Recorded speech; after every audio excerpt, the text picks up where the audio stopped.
नमस्कार। आप सबका बोर्ड भरे क्लासेस में स्वागत है।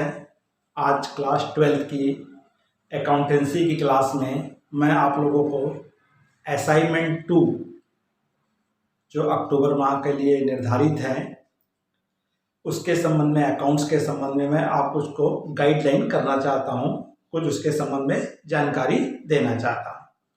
तो इस असाइनमेंट में आप लोगों को 2 चैप्टर से पूछा गया है, एक साझेदारी के प्रवेश और दूसरा साझेदारी के विघटन। तो साझेदारी के प्रवेश में से एक प्रश्न आया है कि साझेदारी फर्म में कोई नया साझेदार कब प्रवेश कर सकता है और इस प्रवेश के क्या प्रभाव पड़ेंगे। तो इसका आंसर आपको क्या देना है। तो इसमें आपको देना है कि नए साझेदार की आवश्यकता फर्म को कब पड़ती है और ऐसी कौन सी दशाएं हैं जिसमें नए साझेदार को प्रवेश दिया जाता है। तो उनमें पहली हमारी दशा है पूंजी की प्राप्ति। हर फर्म को अपने व्यापार का विस्तार करने के लिए पूंजी की आवश्यकता पड़ती है। तब ऐसी स्थिति में वो अन्य ऐसे साझेदार को ढूंढता है जो उसके व्यापार में धन इन्वेस्ट कर सके, धन लगा सके। धन की प्राप्ति या धन की प्राप्ति के उद्देश्य को पूरा करने के लिए हम नए साझेदार को प्रवेश देते हैं। दूसरा हमारा कारण होता है विशिष्ट योग्यता। हमको ऐसा महसूस होता है कि हमारे व्यापार में कुछ विशिष्ट योग्य व्यक्तियों की आवश्यकता है, तो हम ऐसे व्यक्ति को ढूंढते हैं और उस व्यक्ति को कई बार बिना पूंजी के भी हम अपने व्यापार में क्या बनाते हैं, उसको साझेदार बनाते हैं, जिससे कि हमको उसकी योग्यता का लाभ प्राप्त हो सके। तीसरा हमारा कारण होता है प्रतिस्पर्धा समाप्त करने के लिए। कई बार क्या होता है, सामने वाला व्यक्ति हमसे प्रतिस्पर्धा कर रहा है जिसकी वजह से फर्म को नुकसान हो रहा है। तब ऐसी स्थिति में उस व्यक्ति को ही जो हमसे प्रतिस्पर्धा कर रहा है उसको हम साझेदार का क्या बना, अपने फर्म का साझेदार बना लेते हैं और इस तरह से हमारी आपस में प्रतिस्पर्धा क्या हो जाती है, समाप्त हो जाती है। अगला कारण है व्यापार की उचित देखभाल के लिए। कई बार हमको ऐसा लगता है कि हमको अपने व्यापार की देखभाल के लिए अन्य कर्मचारी या मैनेजर की आवश्यकता है, तो हम उसके बदले में किसी नए साझेदार को ही प्रवेश दे देते हैं, जिससे कि वो हमारे व्यापार को मैनेज करने में, देख रेख करने में या व्यवस्था करने में हमको मदद करता है। प्रगति, हर व्यापारी चाहता है कि व्यापार का प्रगति हो, विकास हो। तो कई बार हमको ऐसा लगता है कि जिस व्यक्ति को हम अपने वहां शामिल कर रहे हैं उसकी मार्केट में गुडविल अच्छी है, ख्याति अच्छी है। अगर उस साझेदार को हम अपने फर्म में शामिल कर लेंगे तो ऐसी स्थिति में उसकी वजह से हमारे व्यापार का क्या हो सकता है, विस्तार हो सकता है, हमारे व्यापार की क्या हो सकती है, प्रगति हो सकती है। अगला हमारा कारण होता है विदेशों में कारोबार के कारण। हमारा व्यापार का विस्तार हुआ है और हमारा व्यापार विदेशों में भी चल रहा है। अब वहां पर विदेश में हमारे व्यापार को संचालित करने के लिए कुछ आवश्यकता है, तो हम वहीं के किसी व्यक्ति को क्या बना लेते हैं, अपने साझेदार का, अपने फर्म का नया साझेदार बना लेते हैं जो हमारे वहां के कारोबार की देखभाल करता है।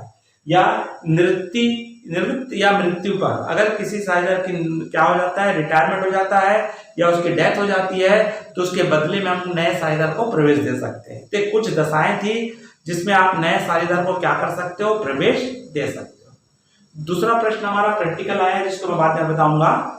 दूसरा हमारा क्वेश्चन आया है साझेदारी के विघटन तथा फर्म के विघटन में अंतर बताइए।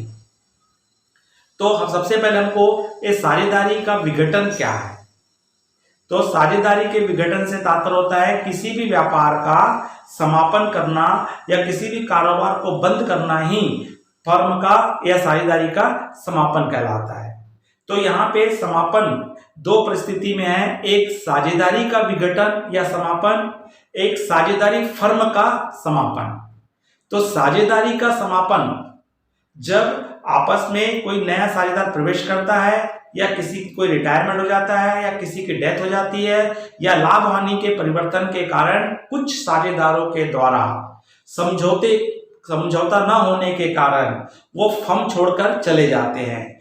ऐसी स्थिति में साझेदारी का समापन कहलाता है और वो अन्य साझेदार या कुछ साझेदार फर्म को नए रूप से या नए ढंग से फिर पुनः संचालित करते हैं। तो ऐसी स्थिति को साझेदारी का विघटन कहा जाता है।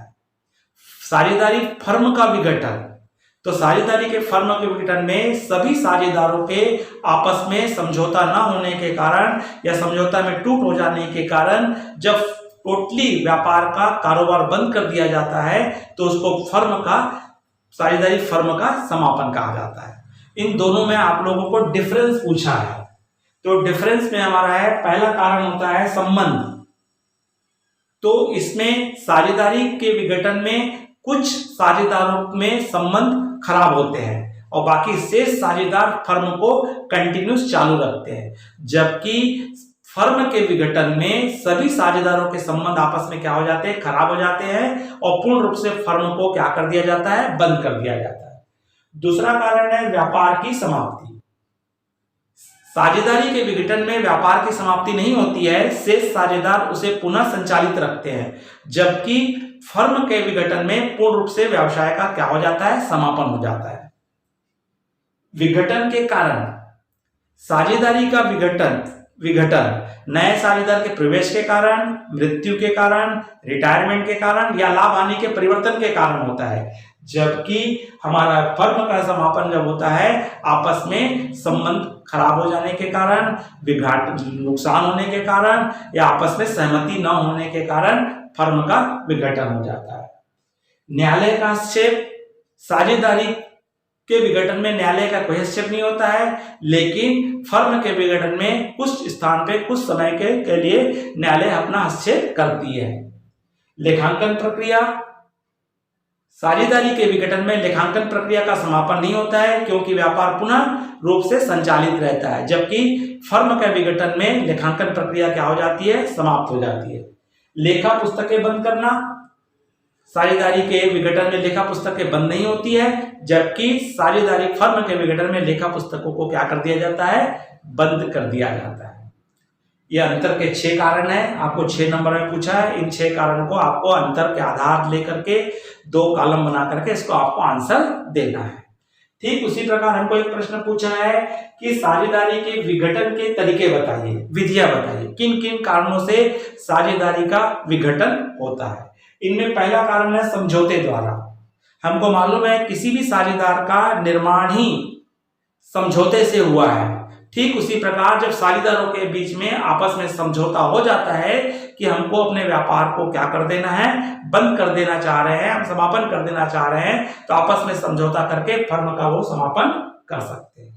अनिवार्य समापन, तो अनिवार्य समापन में कई बार ऐसी परिस्थितियां आ जाती है जिस समय हमारा व्यापार क्या हो जाता है, समाप्त हो जाता है। जैसे हमारे यहाँ पे कम से कम हमारे कितने साझेदार होते हैं, 2, और 2 साझेदार में हमारे एक को छोड़ करके सभी साझेदार क्या हो चुके हैं, दिवालिया घोषित हो गए। तब ऐसी स्थिति में अपने आप हमारी फर्म क्या हो जाएगी, समाप्त हो जाएगी। या कम से कम 2, अधिक से अधिक 50, अगर 50 से ज्यादा सदस्य हो जाते हैं तो कंपनी का रूप ले लेती है, और अगर 2 से कम हो जाते हैं तो एकल व्यापार हो जाता है, अपने आप व्यापार का समापन हो जाता है। या किसी साझेदार के दिवालिया हो जाने के कारण या किसी साझेदार के पागल हो जाने के कारण भी फर्म का अनिवार्य रूप से क्या हो जाता है, समापन हो जाता है। तीसरा हमारा आकस्मिक समापन, संयोगवश समापन हो जाता है। तो आकस्मिक समापन में अगर किसी साझेदारी फर्म का निर्माण ही एक निश्चित तिथि के लिए हुआ था और जैसे ही वो तिथि पूर्ण होती है अपने आप साझेदारी फर्म का क्या हो जाता है, समापन हो जाता है। या साझेदारी फर्म को किसी विशेष उद्देश्य के लिए किसी कार्य को पूर्ण करने के लिए बनाया गया था, जैसे ही वो कार्य पूर्ण होता है अपने आप साझेदारी क्या हो जाती है, समाप्त हो जाती है। और हमारा चौथा है ऐच्छिक सूचना दे करके, अगर वो ऐच्छिक साझेदारी संस्था है तब ऐसी स्थिति में कोई भी साझेदार ऐच्छिक रूप से सभी साझेदारों को सूचना दे करके फर्म का समापन कर सकता है। और हमारा एक और कारण होता है न्यायालय के हस्तक्षेप के द्वारा। कई बार आवश्यकता पड़ने पर न्यायालय भी अपना हस्तक्षेप करके फर्म का समापन की घोषणा करती है। अगर किसी साझेदार के पागल हो जाने के कारण, किसी साझेदार के दिवालिया घोषित हो जाने के कारण, किसी साझेदार के द्वारा दुराचारी हो जाने के कारण, या किसी साझेदार का किसी दुश्मन देश के साथ समझौता हो जाने के कारण, या कानूनी रूप से उस संस्था को सरकार के द्वारा गैर कानूनी घोषित कर दिया गया हो, तो ऐसी कई परिस्थितियां होती है जिसमें न्यायालय अपना हस्तक्षेप करके भी फर्म का समापन की घोषणा करती है। तो आपको दो प्रश्न पूछा गया है, एक विघटन की पद्धतियां 4 नंबर में, और साझेदारी का विघटन का समापन और फर्म के विघटन का अंतर पूछा है, और एक 4 नंबर में पूछा था आपको नए साझेदार के प्रवेश की। तो इसका मैंने आप लोगों को गाइडलाइन किया, ये आपको नवबोध के पुस्तक में या प्रबोध की पुस्तक में आपको इसका आंसर अवेलेबल है, पुस्तक में दिया हुआ है। अब हमको एक न्यूमेरिकल प्रॉब्लम आया है, उसको हम देख लेते हैं। जिसमें हमको पूछा है एक्स और वाई एक साझेदारी फर्म में साझेदार है जो लाभ हानि 3:1 में विभाजित करते हैं, और 31 दिसंबर 2000 को उनका 17 को चिट्ठा दिया है।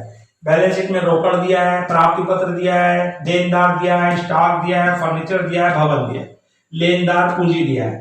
और एडजस्टमेंट में बोलता है 1 जनवरी 2018 को जेड को निम्न शर्तों पर प्रवेश दिया गया है। फर्म में 1/5 भाग के लिए 5,500 रुपए पूंजी लाएगा। कौन? जेड।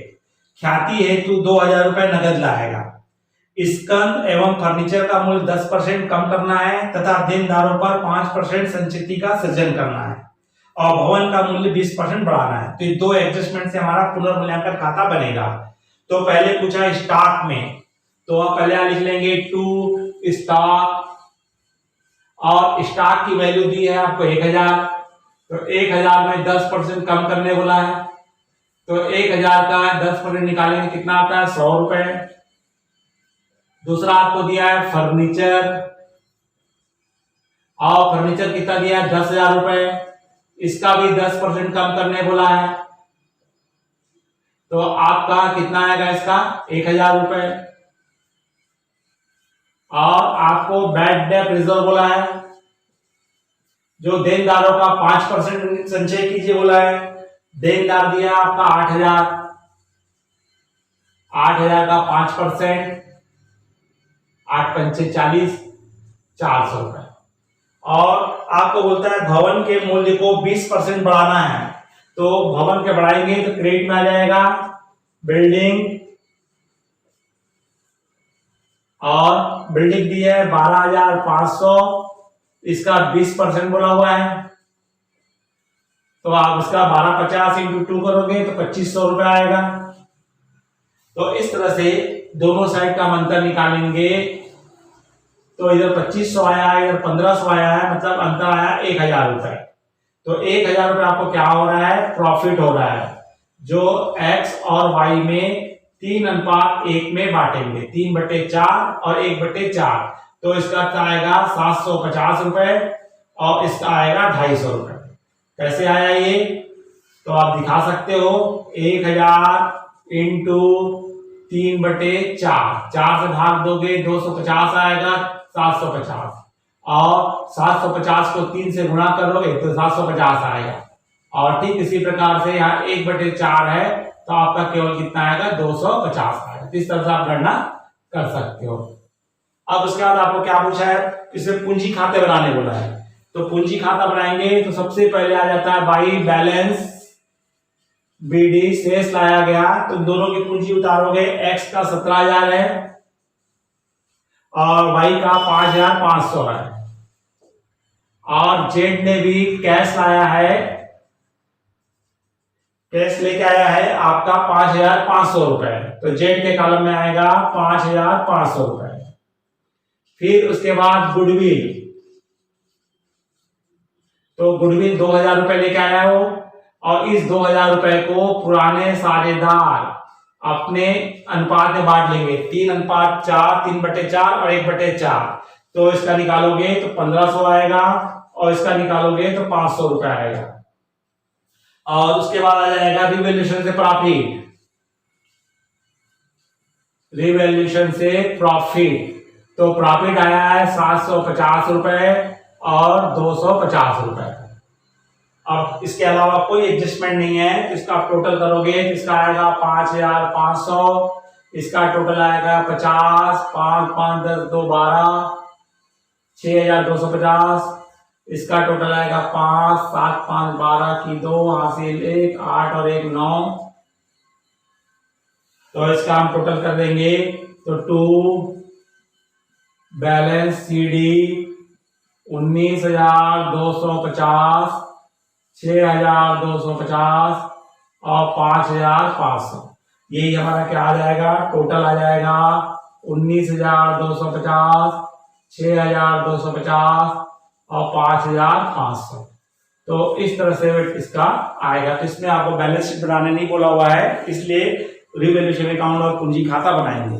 तो इस तरह से आप लोग को असाइनमेंट में जो पूछा गया है उसकी मैंने आप लोगों को गाइडलाइंस किया हूँ।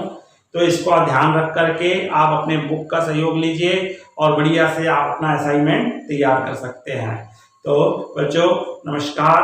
अगर आप लोगों ने अगर अच्छा लगा होगा तो इसको लाइक कीजिए, अधिक से अधिक को शेयर कीजिए और साथ में अगर आपने सब्सक्राइब नहीं किए तो तुरंत चैनल को सब्सक्राइब कर दीजिए। नमस्कार।